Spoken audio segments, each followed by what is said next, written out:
ஈரோட்டில் நடைபெற்ற சம்பவம் நான் விரிவாக அது பற்றி இப்பொழுது சொல்ல விரும்புகிறேன்.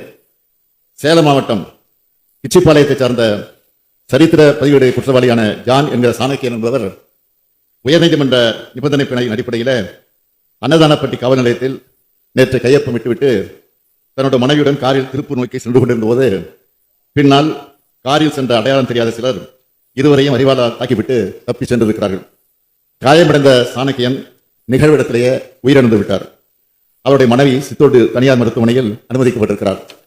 தகவல் அறிந்த காவல்துறையினர் விசாரணை மேற்கொண்டு இது தொடர்புடைய கிச்சிப்பாளையத்தை சார்ந்த சரவணன், சதீஷ், பூபாலன் மற்றும் மைனா கார்த்திக் ஆகியோரை பச்சப்பாளி என்ற இடத்துல அவங்க காரை மறித்து கைது செய்ய முயற்சி பண்ணப்போ சதீஷ் உள்ளிட்டோர் காவல்துறையினரை கொடிய ஆயுதங்களால் தாக்கினர். இதனால் சித்தோடு காவல் ஆய்வாளர் பாதுகாப்புக்காக அவங்க நோக்கி சுட்டிருக்கிறாங்க. இதில் சதீஷ், சரவணன் மற்றும் பூபாலன் ஆகியோருக்கு காயம் ஏற்பட்டிருக்கு. இதனை அடுத்து சதீஷ் உள்ளிட்ட 4 பேரும் சிகிச்சைக்காக பெருந்துறை அரசு மருத்துவமனைக்கு அழைத்துச் செல்லப்பட்டிருக்கிறார். பின்னர் கோவை அரசு மருத்துவமனைக்கு அனுப்பப்பட்டனர்.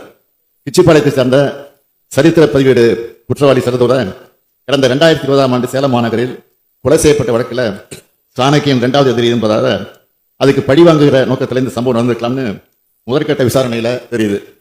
காவல்துறையினர் தொடர்ந்து விசாரணை மேற்கொண்டு வருகிறார்கள்.